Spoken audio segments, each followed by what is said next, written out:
வணக்கம். இந்த வீடியோவில் நம்ம எதை பற்றி பார்க்க போகிறோம் அப்படின்னா, ருப்பி டிப்ரிசியேஷன் அப்படின்றத பற்றி தான் பார்க்க போகிறோம். அதாவது ரூபாய் பலவீனமாகுதல் அதை பற்றி தான் பார்க்குறோம். இப்போ சமீபத்தில் ஒரு செய்தி வந்தது. அமெரிக்க டாலருக்கு நிகரான இந்திய ரூபாய் 92 ரூபாயை கடந்தது அப்படின்னு சொல்லிட்டு. ஓகேங்களா, அமெரிக்க டாலருக்கு நிகரான இந்திய ரூபாய் 92 கடந்தது அப்படின்னு சொல்லிட்டு. ஸோ இதுக்கு மீனிங் என்ன அப்படின்னா, இதுக்கு முன்னாடி 90 ரூபாவாக இருந்தது. அதாவது ஒரு அமெரிக்க டாலர் வாங்கிறதுக்கு நாம் 90 ரூபா இந்திய ரூபியை தந்துட்டு இருந்த கட்டம், இப்போ அது ஒரு அமெரிக்க டாலருக்கு நம்ம 92 ரூபாவாக நாம் தரவோம் அப்படின்றது தான். இதை தான் டெப்ரிசியேஷன் அப்படிங்கிறாங்க. ருப்பி டெப்ரிசியேஷன் அப்படிங்கிறது ஒரு அமெரிக்க டாலருக்கு 90 ரூபா தந்துட்டு இருந்த இடத்துல இப்போ ஒரு அமெரிக்க டாலருக்கு நம்ம 92 ரூபா தரணும் அப்படின்றது. ஸோ இதுக்கு காரணம் எல்லாமே அமெரிக்கா ஈரானில் இருக்கிற அந்த போர் தான். ஸோ பல ஆயிரம் கிலோமீட்டருக்கு ஏதோ 2 நாடுகளுக்கு சண்டை நடக்கிறதுனால அது நம்மளுடைய பெட்ரோல் விலையும் பாதிக்குது, நம்ம வீட்டுக்குள்ளே இருக்க அத்தியாவசிய விலையும் அது ஏற்றம் செய்கிறது. ஓகேங்களா, அது எப்படி சாத்தியம்ங்கிறத நம்ம பார்க்க போகிறோம். ஸோ இப்போ மேற்காசிய நாடுகளில் பார்த்திங்கன்னா உச்சக்கட்ட டென்ஷனில் போயிட்டுருக்குது. ஸோ அந்த இடத்துல ஸ்ட்ரெயிட் ஆஃப் ஹார்மோஸ் அப்படிங்கிறது, அதாவது ஹார்மோஸ் நீர்சலந்தி அப்படிம்பாங்க ஸ்ட்ரெயிட்டு. ஓகேங்களா, ஸோ அங்கே உலகத்தின் ஒரு 20% எண்ணெய் அந்த ஸ்ட்ரெயிட் வழியாக தான் ட்ராவல் ஆகுது. ஸோ அந்த இடத்துல ஏதாவது ஒரு பிரச்சனை வந்தது, அந்த ஸ்ட்ரெயிட் ஆஃப் ஹார்மோஸை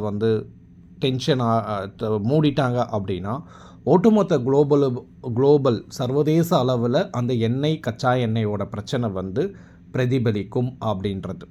ஓகேங்களா, சர்வதேச கச்சா எண்ணெயோட இது பிரதிபலிக்கும். அந்த எண்ணெய் விலையை ஒட்டுமொத்தமாகவே அதை டீஸ்டெபிளைஸ் பண்ணுறதுக்கான வாய்ப்புகள் ரொம்ப ரொம்ப அதிகம் அப்படிங்கிறது. So if conflict arises in the area of the strait of Hormuz it will disturb the entire global petrol pricing. அதுதான் இந்த இடத்துல அது தான் ருப்பி டிப்ரிசியேஷனுக்கு இப்போ இருக்குது.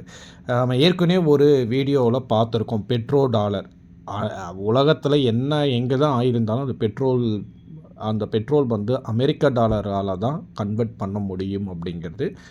அந்த வீடியோ பார்க்காதவங்க தயவுசெய்து அந்த வீடியோ பார்த்துருங்க. அப்போ தான் அந்த எண்ணெய், அந்த கச்சா எண்ணெய், அந்த பெட்ரோல்லாம் ஏன் அமெரிக்க டாலர்லேயே வர்த்தகம் பண்ணுறாங்க அப்படின்ற அந்த ஹிஸ்டாரிக்கல் பேக்ரவுண்ட் நம்மளுக்கு தெரிய வரும். அந்த டிஸ்கிரிப்ஷன் நான் கீழே அனுப்புகிறேன். பார்க்காதவங்க தயவுசெய்து பார்த்தா தான் இந்த ருப்பி டிப்ரிசியேஷன் ஏன் பெட்ரோல் வேலை அமெரிக்க டாலரை பேஸ் பண்ணி இருக்குன்றதை நம்மளுக்கு ஓரளவுக்கு கெஸ் பண்ணிக்க முடியும். அதே மாதிரி இந்தியா பார்த்தோம் அப்படின்னா தன்னுடைய 80% எண்ணெயை வேறு சில நாடுகளில் இருந்து தான் நாம் இம்போர்ட் பண்ணுறோம். Saudi Arabia, Iran, Russia, Qatar, இந்த மாதிரி. ஓகேங்களா, ஸோ இப்போ அந்த கல்ஃப் கண்ட்ரிஸ்லேருந்து வரது எல்லாமே இந்த ஸ்ட்ரெயிட் ஆஃப் ஹார்மோஸ்லேருந்து டிபெண்ட் பண்ணி தான் நம்மளுக்கு வருது. ஸோ அந்த இடத்துல இப்போ டென்ஷன் இருக்குன்றதுனால நம்மளுக்கு ருப்பி டிப்ரிசியேஷன் ஆகுது. ஓகே, இப்போ இந்த ருப்பி டெப்ரிசியேஷன்னா நமக்கு சிம்பிளாக தமிழாக்கம் சொல்லணும்னா பலவீனம் ஆகுது. அதாவது ஒரு அமெரிக்க டாலருக்கு 90 ரூபா தந்துட்டு இருந்த இடத்துல நான் இப்போ 92 ரூபா தரேன். அது 90 ரூபாயிலேருந்து 92 ரூபா இன்க்ரீஸ் ஆகிருக்கு தான். ஓகேங்களா, ஆனால் அதுக்கு பேர் டெப்ரிசியேஷன் எக்கனாமியில் அது பலவீனம் ஆகுதல் அப்படிங்கிறது. இந்த பலவீனம் ஆகுறதுனால என்னென்ன நடக்கும் அப்படிங்கிறது பார்ப்போம். First imported inflation. ஓகேங்களா, இன்ஃப்ளேஷன் நடக்கும். அதாவது இறக்குமதி பண்ணுறதுக்கான பணவீக்கம் அதிகமாகும். இறக்குமதி பணவீக்கம் அதிகம் அப்படிங்கிற மாதிரி. ஸோ இப்போ என்ன ஆகும் அப்படின்னா எண்ணெய், electronics, fertiliser, industry and machinery இது எல்லாமே நம்ம இம்போர்ட் தான் பண்ணுறோம் மோஸ்ட்லி. ஓகேங்களா, எண்ணெய், எலக்ட்ரானிக்ஸு, ஃபெர்டிலைசர், மெஷினரி. ஸோ இது எல்லாமே என்ன ஆகும் அப்படின்னா விலை ஏறும். ஸோ அப்போ ஆட்டோமேட்டிக்காக என்ன ஆகும் அப்படின்னா இது சார்ந்து விற்கிற அத்தனை ப்ரைஸஸும் ஆட்டோமேட்டிக்காக ஏற ஆரம்பிக்கும். ஓகேங்களா, இதுக்கு பேர் தான் இம்போர்ட்டட் இன்ஃப்ளேஷன் அப்படிங்கிறது. அடுத்தது ரெமிட்டன்ஸ். ஓகேங்களா, ஸோ ரெமிட்டன்ஸ் அப்படிங்கிறது என்ன அப்படின்னா வெளிநாட்டிலேருந்து இந்தியாவுக்கு அனுப்ப வேண்டிய பணம். ஸோ இதுதான் ரெமிட்டன்ஸ் அப்படிங்கிறது. ஸோ உலக அளவில் ரெமிட்டன்ஸில் இந்தியா தான் நம்பர் 1. அதாவது வெளிநாட்டில் இருக்கிற இந்தியர்கள் வெளிநாட்டில் இருக்கிற ஒரு சிட்டிசன் அவங்க நாட்டுக்கு பணத்தை அனுப்புறதுக்கு பேர் தான் ரெமிட்டன்ஸ் அப்படிங்கிறது. ஸோ உலக அளவில் இது ஃபஸ்ட் பிளேஸ் இருக்கிறது இந்தியா. அதுலேயும் கிட்டத்தட்ட பார்த்திங்கன்னா 75% ஆஃப் த ரெமிட்டன்ஸ் கல்ஃப் கண்ட்ரிஸ்லேருந்து தான் வருது. ஸோ இப்போ கல்ஃப் கண்ட்ரிஸில் அந்த பிரச்சனைங்கிறதுனால ரெமிட்டன்ஸ் வந்து நம்மளுக்கு குறைய ஆரம்பிக்கும். ஓகேங்களா? ஸோ வெளிநாட்டிலேருந்து வர வேண்டிய பணங்கள் குறைய ஆரம்பிக்கும்.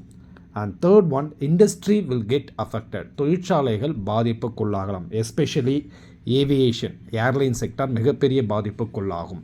Second one, logistics. ஓகேங்களா? சரக்கு போர்வாட்டம், சரக்கு பரிமாற்றங்கள், இந்த கூட்ஸ் ட்ராவலிங், இது எல்லாமே வந்து அண்ட் தென் ஹோட்டல்ஸ், கல்ஃப்லேருந்து இங்கே ட்ராவல் ஆக முடியாது, டூரிஸ்ட், எவ்ரி திங் வில், அது செயின் மாதிரி லிங்க் ஆகிட்டு போயிட்டே இருக்கும். ஏவியேஷன் அப்படிங்கிறது இப்போ என்ன அப்படின்னா, இந்தியா இப்போ சென்னை ஏர்போர்ட்டே இது கல்ஃப் கண்ட்ரிஸ்க்கு டெய்லியும் ஊர்பட்ட ஃப்ளைட்ஸ் போகுது. Chennai and Thiruvananthapuram and Cochin. ஓகேங்களா? ஸோ கல்ஃப் கண்ட்ரிஸ் இப்போ எல்லாமே அது வந்து அப்படியே டோட்டலாகவே அபேண்டன் மாதிரி இல்லை ரொம்ப கம்மியான ட்ராவலில் இருக்குது. அதே மாதிரி நம்மளுக்கு கனெக்டிங் ஃப்ளைட் பார்த்தோம் அப்படின்னா வெஸ்ட் ஏஷியாவுக்கும் துபாயிலேருந்து தான் மோஸ்ட்லி கனெக்ட் ஆகும். ஓகேங்களா? துபாயிலேருந்து தான் யூரோப்பியன் கண்ட்ரிஸ்க்கு மோஸ்ட்லி கனெக்ஷன் ஃப்ளைட் இருக்கும், டேரக்ட் ஃப்ளைட்டை தாண்டி. ஓகேங்களா? ஸோ இப்போ துபாய்க்குமே இப்போ ஃப்ளைட் இல்லைன்றதுனால அந்த ஏவியேஷன் செக்டார் வந்து it will get into bad phase. So அதை சார்ந்து இருக்க அந்த லாஜிஸ்டிக்ஸு, அதை சார்ந்து இருக்கிற tourism, hotels, everything will try to get affected. So அப்போ ருப்பி டெப்ரிஷன்லாம் வெறும் நெகட்டிவ் மட்டும்தான் இருக்கான்னு கேட்டால் கிடையாது, பாசிட்டிவும் இருக்குது. அந்த பாசிட்டிவ் செக்டார் எது இருக்குன்னா ஐடி செக்டாருக்கு இருக்கும். ஓகேங்களா? ஸோ ருப்பி டெப்ரிசியேஷனால் மிகப்பெரிய அட்வான்டேஜாக ஆக போகிறது IT sector and then ஃபார்மாட்டிக்கல் sector. ஓகேங்களா? ஃபார்மா செக்டாருக்குமே, மருந்து தயாரித்தல், இந்த செக்டார், இந்த ரெண்டுமே வந்து மிகப்பெரிய ஒரு அட்வான்டேஜ் செக்டாருக்காக ஆகும் rupee depreciation. So it's minimal தான். ஓகேங்களா? பட் மேக்ஸிமம் வந்து ருப்பி டெப்ரிசியேஷன் ஆனால் நிறைய ஃபீல்டில் வந்து அஃபெக்ட் தெரிய ஆகும். ஆனால் இந்த ஐடி செக்டாரும் ஃபார்மா செக்டார் மட்டும் கொஞ்சத்துக்குமே அடி வாங்காது. பட் அவங்களும் இந்த இம்போர்ட்டட் இன்ஃப்ளேஷன் கீழே தான் வருவாங்க. ஓகேங்களா? அதனால தான் எங்கேயோ 2 நாட்டுக்கு போர் நடந்தால் நம்ம வீட்டுக்குள்ளே இருக்க மளிகை ஜாமான் ரேட்டும் ஏறும் அப்படிங்கிறதுக்கான எக்ஸாம்பிள் தான் இது. அதுக்கு பேர் தான் இம்போர்ட்டட் இன்ஃப்ளேஷன் அப்படிங்கிறது. ஸோ இதுக்கு எல்லாமே காரணம் என்ன அப்படின்னா பெட்ரோ டாலர் தான். ஸோ இந்த ஆயில் வர்த்தகம் வந்து அமெரிக்கா டாலரில் மட்டும் பண்ணுறதுனால தான் இவ்வளோ பெரிய பிரச்சனையை நம்ம சந்திக்க வேண்டியது இருக்குது. ஸோ தற்போதைய சூழ்நிலை அமெரிக்க டாலருக்கு நிகராக இல்லை, அதுக்கு மாற்றாக எதுவுமே இல்லை. இன்ஃபேக்ட் அமெரிக்கன் டாலரை வந்து குளோபல் கரன்சி அப்படிம்பாங்க. இப்போ எப்படி நம்ம வெளிநாட்டுக்கு போயிட்டோம் அப்படின்னா கம்யூனிகேட் பண்ணுறதுக்கு ஒரு இங்கிலீஷ் வந்து குளோபல் லாங்குவேஜாக கருதப்படுதோ, அதே மாதிரி ஒரு 2 கண்ட்ரி வந்து தங்களுடைய கூட்ஸை எக்ஸ்சேஞ்ச் பண்ணி காசாக மாற்றுறதுக்கு தி கோ ஃபார் அமெரிக்கன் டாலர்ஸ்.